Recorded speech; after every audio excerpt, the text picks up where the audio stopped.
घोड़ी को बोलता है कि बाबा, अगर इसका कोई समाधान नहीं है तो फिर कैसे काम चलेगा। अब अघोरी से नीचे रामेश्वर को बताते हैं कि ये मामला अब थोड़ा पेचीदा हो गया है, आपको किसी तांत्रिक या अघोरी की आवश्यकता पड़ेगी। अब सिर्फ हवन से काम नहीं चलने वाला। मनोज जैसे ही घर पहुंचता है, उसकी माँ पूछती है कि बेटे खाना लगा दूं। मनोज कुछ नहीं बोलता, लेकिन उसकी माँ जब दोबारा पूछती है तो वो बोलता है कि नहीं, मुझे भूख नहीं है।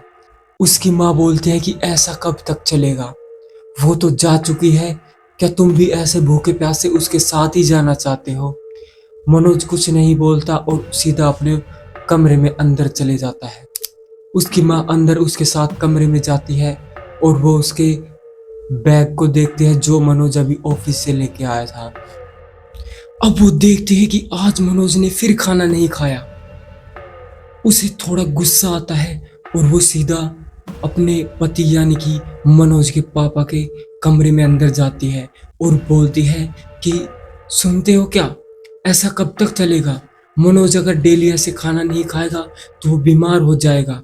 उसका पिता बोलता है कि मैं उसके लिए लड़की देख रहा हूँ, मुझे थोड़ा टाइम दो, मैंने काफ़ी जगह बात चला रखी है। अब वो दोनों मनोज के कमरे में अंदर चले जाते हैं और मनोज के पिता रामेश्वर मनोज को बोलते हैं कि बेटे ऐसा कब तक चलेगा, हमने तुम्हारे लिए लड़की देख रखी है, अगर तुम उनमें से कोई एक पसंद कर लो तो हम बात आगे बढ़ाएं। तो मनोज उन्हें बोलता है कि मुझे अभी शादी नहीं करनी, और अभी क्या, मुझे तो शादी ही नहीं करनी, जिसके साथ मुझे शादी करनी थी उससे हो गई, अब वो बात अलग है कि वो मेरे साथ है या नहीं है। तो आइए अब पता करते हैं कि मनोज की शादी किससे हुई थी और वो अब कहाँ है, उसके साथ क्या हुआ, उनके साथ क्यों नहीं रहती। तो बात ऐसे है, मनोज की 6 महीने पहले ही शादी हुई थी। मनोज ने अपनी मर्जी से लव मैरिज की थी गीता नाम की लड़की से। गीता बहुत ही अच्छी लड़की थी और वो पूरे परिवार का भी ख्याल रखती थी। लेकिन एक दिन अचानक गीता का एक एक्सीडेंट हो जाता है जिसमें उसे काफ़ी गंभीर चोट आई और कई दिनों की तकलीफ़ों के बाद उसकी डेथ हो जाती है। पूरा परिवार सदमे में चला जाता है और मनोज की तो हालत काफ़ी ख़राब हो गई थी। उसे तो अपने आप को संभालने में काफ़ी दिन लगे और नॉर्मल तो मनोज अब भी नहीं हुआ था। वो अभी भी 6 महीने बाद भी खाना टाइम पे नहीं खाता था, कभी कुछ भूल जाता था, जैसे वो गीता के ख्यालों में ही खोया रहता था। इसी बात को देख देख कर उसके माता पिता बहुत परेशान रहते थे कि आखिर ऐसा कब तक चलेगा। और ऐसे ही अचानक एक दिन मनोज घर छोड़कर रात को घर से निकल जाता है। दोनों माता पिता रात को जैसे ही उसके कमरे में जाते हैं उसे देखने के लिए, तो वो देखते हैं कि वो कमरे में नहीं है। अब वो घबरा जाते हैं और आसपास के पड़ोस वालों से पूछते हैं, लेकिन किसी को कोई पता नहीं था। उसके पिता रामेश्वर उसके दोस्तों से भी बात करते हैं, लेकिन उसके दोस्त बोलते हैं कि वो हमारे पास नहीं है, उसने तो बात करे ही हमसे काफ़ी दिन हो गया है। यानी कि वो अभी अपने दोस्तों के कांटेक्ट में भी नहीं था काफ़ी दिनों से, वो इतने ज़्यादा सदमे में था। मनोज के पिता सारी रात घर के आंगन में चक्कर काट रहे थे क्योंकि उन्हें उसकी काफ़ी चिंता हो रही थी। एक तो मनोज की जो मेंटल कंडीशन थी वो भी स्टेबल नहीं थी, ऊपर से अब वो पता नहीं कहाँ गया होगा, ये सोच सोच कर उनका मन बहुत ही भावुक हो रहा था। अब मनोज सुबह तक भी नहीं आता। अब रामेश्वर और ज़्यादा घबरा जाता है और उसकी पत्नी यानी मनोज की माँ उन्हें बार बार कहती है कि अब तुम पुलिस स्टेशन चलो, हम वहाँ जाकर रिपोर्ट लिखवा देते हैं। अब दोनों पुलिस स्टेशन चले जाते हैं। वहाँ जाकर थाने के अधिकारी उनसे पूछते हैं कि कब से लापता है। अब वो बोलते हैं कि रात से ही गायब है। तो बोलते हैं कि आप थोड़ा वेट करिए, हो सकता है वो कहीं घूमने के लिए गया हो, हम 24 घंटे से पहले कोई कार्रवाई नहीं कर सकते। अब वो दोनों थोड़ा दुखी होते हैं और अपने घर चले जाते हैं। और अब 24 घंटे भी हो चुके थे। अब वो रिपोर्ट लिखवाने के लिए जाते हैं थाने में। वहाँ पर अधिकारी उनसे अजीब-अजीब सवाल कर रहे थे। कहाँ गया है मनोज? किसी को बताकर गया है, फ़ोन लेकर गया है या कैसे गया है? अगर लड़ाई झगड़ा करके तो नहीं गया है? ऐसे अजीब-अजीब सवाल उन्हें बार-बार पूछे जा रहे थे। रामेश्वर ये सोच रहा था, कभी मनोज गीता के दुख में कुछ गलत ना कर ले, कभी उसने कुछ गलत कर तो नहीं लिया। उसके दिमाग में ऐसे अजीब-अजीब ख्याल आ रहे थे। वो पुलिस अधिकारी से बोलता है कि सर मुझे ज़्यादा कुछ तो नहीं पता, लेकिन वो रात से ही गायब है, हमें इस बारे में कुछ नहीं पता। अगर आप इस बारे में हमारी कोई मदद कर सकते हैं तो कीजिए, वरना हमें हमारे हाल पर छोड़ दीजिए। ये कहकर वो दोनों पति पत्नी वहाँ से चले जाते हैं। अब मनोज को काफ़ी टाइम हो गया था, लगभग 48 घंटे। अब मनोज घर आता है और आके अपने पिता को बोलता है कि मैं कहीं बाहर घूमने के लिए गया था। अब उसका पिता पूछता है कि तुम कहाँ गए थे? लेकिन मनोज ऐसे ही टाल-मटोली कर देता है, सही-सही जवाब नहीं देता। उसका पिता बार-बार पूछता है कि तुम हमें बताकर भी जा सकते थे अगर तुम कहीं गए थे। हमें पता है कितनी परेशानी होती है तुम्हारे जाने पर। तो वो कुछ नहीं बोलता, वो अपने कमरे में अंदर चले जाता है। साथ-साथ मनोज की माँ भी अंदर रोते-रोते हुए जाती है और बोलती है कि बेटा तुम ऐसा क्यों कर रहे हो? मनोज थोड़ा उदास था, लेकिन वो तब भी कुछ नहीं बोलता। अब उसकी माँ थोड़ी देर रोकर चली जाती है और उसके लिए खाना लेकर आती है। अब मनोज मना कर देता है कि मैं बाहर से ही खाकर आया, मुझे नहीं खाना, बस मुझे सोना है। अब मनोज अपने कमरे में अंदर चले जाता है और अंदर से ही कुंडी बंद कर लेता है और सुबह उठता है और खाना खाकर अपने ऑफिस के लिए निकल जाता है। और वो शाम को आता है और शाम से भी किसी से कोई बात नहीं करता, अपने कमरे में आता है और बैग रख के अंदर से खाना लेकर अपने कमरे में चला जाता है और खाना खाकर सो जाता है। ऐसे ही 3-4 दिन लगातार चलते हैं। अब मनोज के पिता मनोज की माता से पूछते हैं कि मनोज को क्या हो गया है? मनोज तो आजकल बात ही नहीं करता। अब वो दोनों थोड़ी ज़्यादा परेशान हो जाते हैं। अब वो दोनों फिर उसके कमरे में जाते हैं और बोलते हैं कि मनोज तुम्हें क्या परेशानी है? हमें एक बार खुलकर बता दो कि तुम्हें क्या परेशानी है? हम तुम्हारी इस रोज़-रोज़ की नौटंकी से परेशान हो गए हैं। अब मनोज एकदम झल्ला के बोलता है, मुझे कोई परेशानी नहीं है, बस मुझे मेरे हाल पर अकेला छोड़ दो, मुझे किसी से कोई बात नहीं करनी। अब वो दोनों को बहुत दुःख होता है कि जिस बच्चे को हमने इतने पाल-पोस कर बड़ा किया है, वो आज हमें ऐसा जवाब दे रहा है। और वो दोनों दुखी होकर वहाँ से चले जाते हैं। उसके लगभग 8 या 9 दिन बाद मनोज की माँ को घर में ऐसा लग रहा था जैसे कोई घूम रहा है, लेकिन दिखाई नहीं दे रहा। एक अलग ही प्रकार की नेगेटिविटी सी पूरे घर में फैली हुई थी, जैसे घर में मातम सा फैल रहा था। वो उसके पिता से बोलती है कि पता नहीं घर में कैसा अजीब सा माहौल हो रहा है, हमें समझ में ही नहीं आता। मनोज है वो ढंग से बात नहीं करता, उसके घर में रोज अनेक प्रकार की घटनाएं होने लगी। उनके घर में जो कुत्ता था वो सारी रात भौंकता रहता, दिन में वो खाना भी नहीं खाता, जैसे वो किसी को महसूस कर रहा था। मनोज के पिता उसे बार बार डांटते कि टॉमी खाना खा ले, लेकिन वो भी खाना नहीं खा रहा था। उन दोनों को कुछ अजीब लग रहा था कि शायद घर में कुछ तो ऐसा अजीब हो रहा है जो उसकी समझ से परे है। अब वो पास के एक पंडित के पास जाते हैं और वो उन्हें बताते हैं कि हमारे घर में पता नहीं पिछले 8-9 दिन से कुछ अजीब चल रहा है।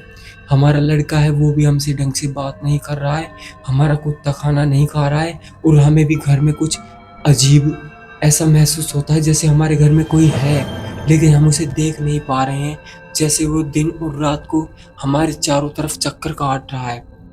पंडित जी उन्हें बोलते हैं कि आज तो मुझे कहीं ज़रूरी काम से बाहर जाना है, लेकिन मैं कल तुम्हारे घर आकर देख लूँगा। अगर मुझे लगेगा कि कुछ गलत है, तो मैं एक हवन कर दूँगा तुम्हारे घर में, जिससे तुम्हारे घर में शांति बनी रहेगी। अब वो दोनों बोलते हैं कि ठीक है पंडित जी। अब पंडित जी बोलते हैं कि मुझे ऐसा लगता है कि तुम्हारे लड़के की जो पत्नी एक्सपायर हुई थी, शायद तुमने उसके बाद कोई हवन नहीं करवाया होगा, इसलिए घर में ऐसा माहौल हो चुका है। तुम ऐसा करना, कल हवन करवा ही लेना। अब वो दोनों बोलते हैं कि पंडित जी हमने हवन भी करवाया था, लेकिन उसके बाद भी। और लड़का तो जब से उसकी वाइफ एक्सपायर हुई है तब से ही ऐसा पागलों जैसा कर रहा है, जैसे उसकी मेंटल कंडीशन ही खराब हो गई हो। अब पंडित जी बोलते हैं कि कोई नहीं, कल देख लेंगे आकर। अब पंडित जी अपने किसी जरूरी काम से वहीं से ही सीधा निकल जाते हैं। अब वो दोनों घर आ जाते हैं। शाम को उनका लड़का आता है तो वो उन्हें बोलते हैं कि कल घर में हवन का प्रोग्राम है, कल तुम अपने ऑफिस की छुट्टी कर लेना। अब मनोज इन्हें बोलता है कि नहीं, कल ऑफिस में ज़रूरी काम है, मैं छुट्टी नहीं करूँगा।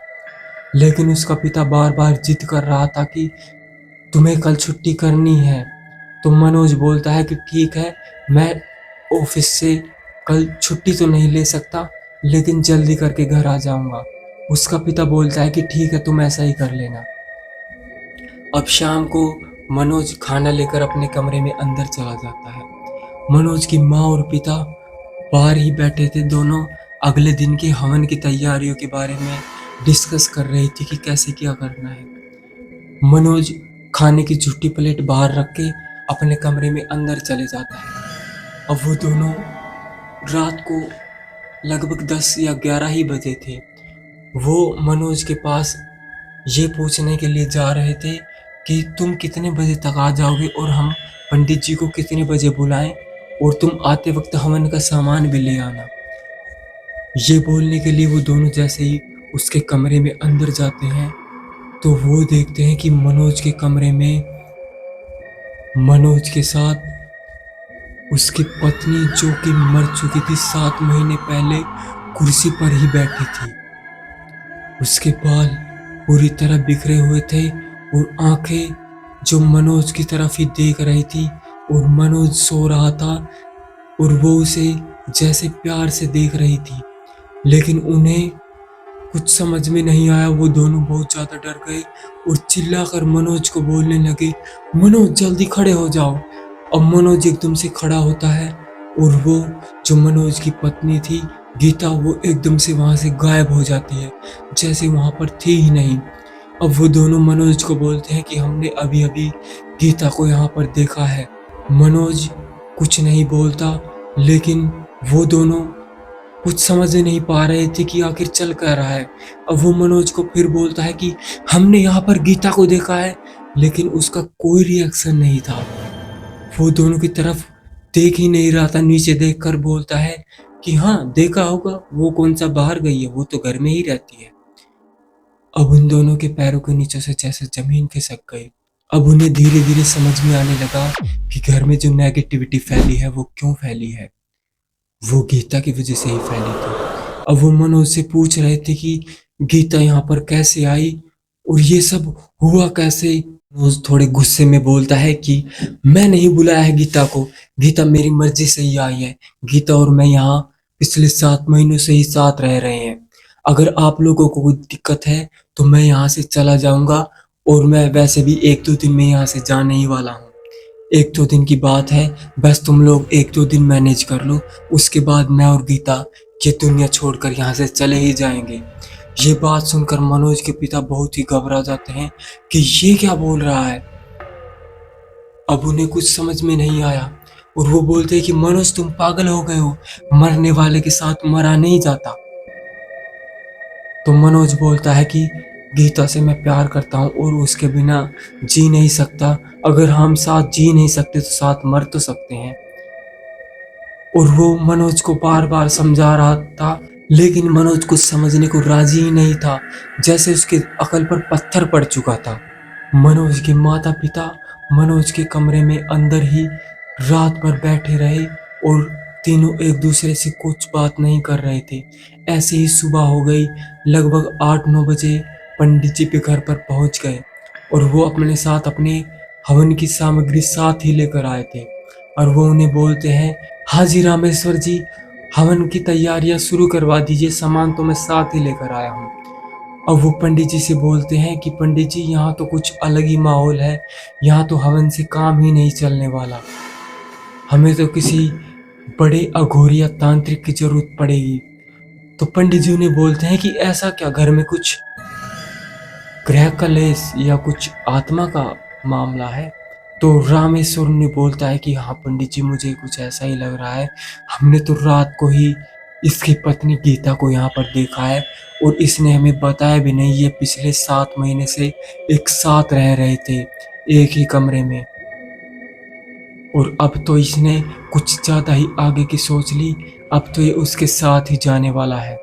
पंडित जी मनोज को बार बार समझाता है कि मनोज बेटे, ये सब गलत है।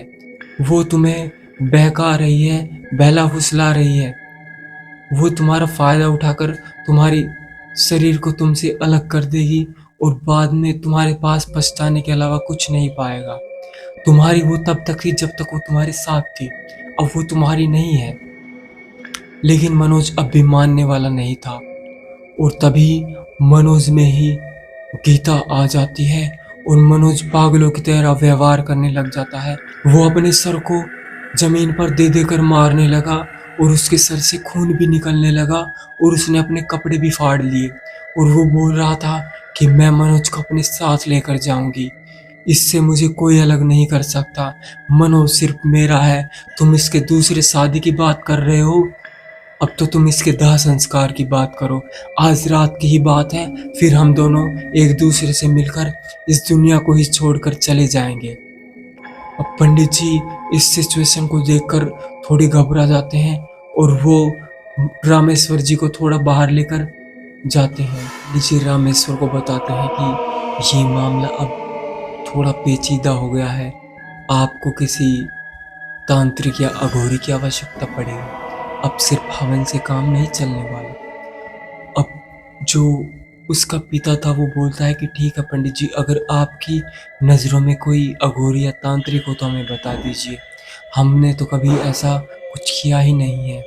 तो बोलते हैं कि हाँ, मेरा एक शिष्य एक अघोरी को जानता है, उसके साथ उसका थोड़ा कनेक्शन है, अगर आपको हो तो मैं बात करवा दूँ। अब रामेश्वर बोलता है कि ठीक है पंडित जी, लेकिन काम आज ही करना है क्योंकि आपने मनोज की बातें सुन तो ली कि क्या होने वाला है आज। वो बोलते हैं कि आप ऐसा करो, आप अभी मेरे साथ चलो।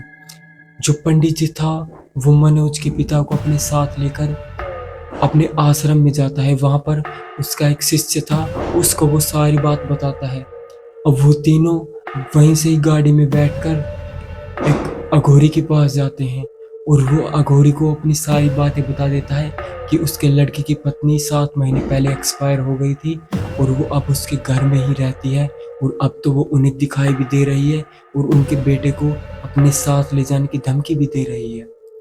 अघोरी बोलता है कि इसका सॉल्यूशन होगा लेकिन इसमें थोड़ा टाइम लगेगा।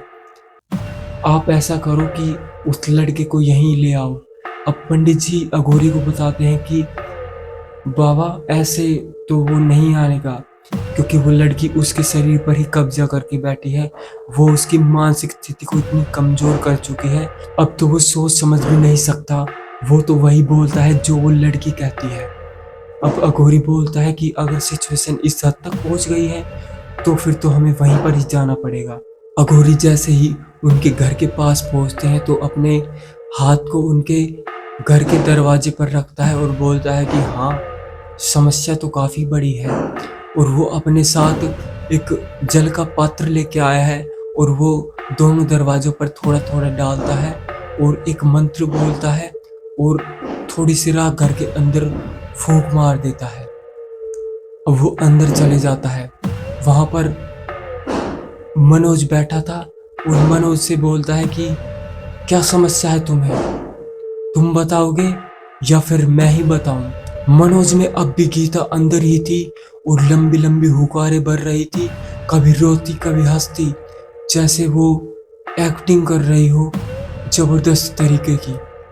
उसकी माँ और पिता तो डर ही गए थे, लेकिन अघोरी उन्हें बोलता है कि इससे डरने की कोई जरूरत नहीं है, ये तुम्हारा कुछ नहीं करेगी। वो अपने कमीज की जेब में से एक ताबीज निकालता है और उसे उस पानी से धोता है जो वो अपने साथ लेकर आया था और अपने भभूति उसमें थोड़ी रगड़ता है और मनोज के गले में पहना देता है। अब मनोज थोड़ा शांत हो जाता है और वो मनोज को सामने बैठा लेता है और हवन का जो सामान लाया था पंडित जी अब हवन की तैयारी कर लेता है। अब जो अघोरी था वो अब बताना शुरू करता है कि ये लड़की जो गीता है ये आई नहीं है, इसे लाया गया है। तो अब मनोज के पिता रामेश्वर पूछते हैं कि इसे कौन लेकर आया है, इसका तो दाह संस्कार, इसका तो अंतिम संस्कार सब कुछ हो चुका है, लेकिन अब ये कैसे आ सकती है। तो बोलता है कि इसे तुम्हारा लड़का लेके आया है। अब वो दोनों मनोज की तरफ देख रहे थे लेकिन मनोज कुछ नहीं बोलता। अब अघोरी बोलता है कि इसने एक तांत्रिक से पैसे देकर लड़की की आत्मा को सिद्ध करवाया था ताकि ये जब चाहे इसे बुला सके, क्योंकि ये इसके प्यार में इतना पागल था कि ये इसे अपने साथ ही रखता था। और वो लड़की भी इससे इतना प्यार करती थी, वो भी जब ये बोलता था तभी आ जाती थी। अब बात इस हद तक हो गई थी कि अब इसने सोच लिया कि अब दोनों साथ ही रहेंगे। अब इसने अपने ही ऊपर तंत्र जाल करवा दिया है अपने शरीर को छोड़ने का, ताकि ये अपने शरीर को छोड़ दे। और अब ये 1-2 दिन में अगर इसका इलाज नहीं करवाया तो ये भी अपनी जान दे देगा। घोरी को बोलता है कि बाबा अगर इसका कोई समाधान नहीं है तो फिर कैसे काम चलेगा। अब अघोरी से बोलता है कि ऐसी कोई समस्या नहीं है जिसका समाधान नहीं है, हर समस्या का समाधान है, बस थोड़ा टाइम लगता है, आप मुझे थोड़ा टाइम दीजिए। अब रामेश्वर बोलता है कि अभी तो आप बोल रहे हो कि 1-2 दिन में इसकी जान चली जाएगी। तो अघोरी बोलता है कि मैंने सिर्फ ये बोला है कि अगर तुम इस पर ध्यान नहीं देते तो 1-2 दिन में ये चला जाता, लेकिन तुमने समय रहते ही इस पर गौर कर लिया और अब ये बच जाएगा। पंडित जी ने जो हवन का माहौल तैयार किया था, वहां पर सारी सामग्री इकट्ठा की थी। अब एक साइड पंडित जी हवन कर रहे थे और मनोज को अपने सामने ही बैठा रखा था और अघोरी वहीं पास में ही बैठे थे। पंडित जी जैसे ही अपने हवन को कंप्लीट करते हैं तो अब अघोरी की बारी थी अपने तंत्र मंत्र को शुरू करने की। अब वो जैसे ही अघोरी अपने तंत्र मंत्र को शुरू करता है तो मनोज जैसे पागलों की तरह नाचने लगा कि मुझे छोड़ दो, मुझे जाने दो। ऐसे काफी देर करते करते मनोज वहीं पर ही बेहोश होकर गिर जाता है। अघोरी अपने साथ छोटी सी बोतल लेकर आया था, उसके ढक्कन को खोलता है और मनोज के ऊपर थोड़ी सी भभूति को वार कर और उस बोतल में डाल देता है और उसका ढक्कन बंद कर लेता है। जो वो अपने साथ पानी लेकर आया था वो उसके चेहरे पर मारता है। अब मनोज को धीरे धीरे होश आने लगता है। अब मनोज थोड़ी लंबी लंबी सांसें ले रहा था, जैसे वो बहुत ज़्यादा थक गया हो, उसके शरीर में जान ही ना हो। अब धीरे धीरे मनोज थोड़ा स्टेबल होने लगा। अब अपने माँ पिता की तरफ देख रहा था। अब वो दोनों बेचारे रोने लगे और वो मनोज को बोलते हैं कि तुमने ऐसा क्यों किया, आखिर तुम अपने जान क्यों देना चाहते हो। अब मनोज बोलता है कि मैं गीता से इतना प्यार करता था कि मैं उसके जाने के गम को बर्दाश्त ही नहीं कर पाया।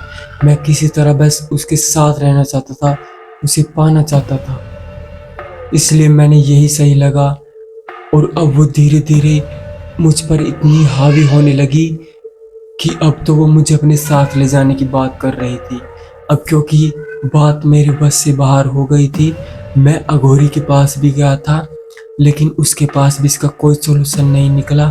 अब मैंने सोच ही लिया था कि अब तो गीता के साथ ही चला जाऊंगा, क्योंकि अब तो अघोरी के पास भी कोई साधन नहीं था। इसलिए मैंने अघोरी को ही बोल दिया, अगर इसके साथ ही जाना है तो ठीक है, तुम मुझ पर ही कोई ऐसा तंत्र मंत्र कर दो जिससे मैं इसके साथ बिना किसी दुख दर्द के और तकलीफों के ही चला जाऊं, ताकि आप लोगों को भी कोई परेशानी ना हो। इसलिए मुझे ऐसा करना पड़ा। अब मनोज भी रोने लगा और उसके माँ पिता तो पहले ही रो रहे थे। अब पंडित जी और अघोरी उन्हें अपने सामने बैठाते हैं और बोलते हैं कि अब दोबारा ऐसी गलती मत करना, वैसे भी अब गीता तुम्हारी पहुंच से बाहर है, अब तो वो तुम्हें कभी मिलने वाली भी नहीं है। अब मनोज अघोरी से बोलता है कि आपने उसके साथ क्या किया है। तो अघोरी बोलता है कि मैंने उसे आज़ाद कर दिया है। अब वो कभी किसी को कोई परेशान नहीं करेगी और ना ही अब वो तुम्हारे पास आएगी। अब वो दोनों अघोरी को बोलते हैं कि बाबा, इसके दिमाग को सद्बुद्धि देना ताकि ये दूसरी शादी के लिए भी हाँ भर दे। हम इसको काफ़ी दिनों से बोल रहे हैं पर ये हमारी बात मानता ही नहीं है।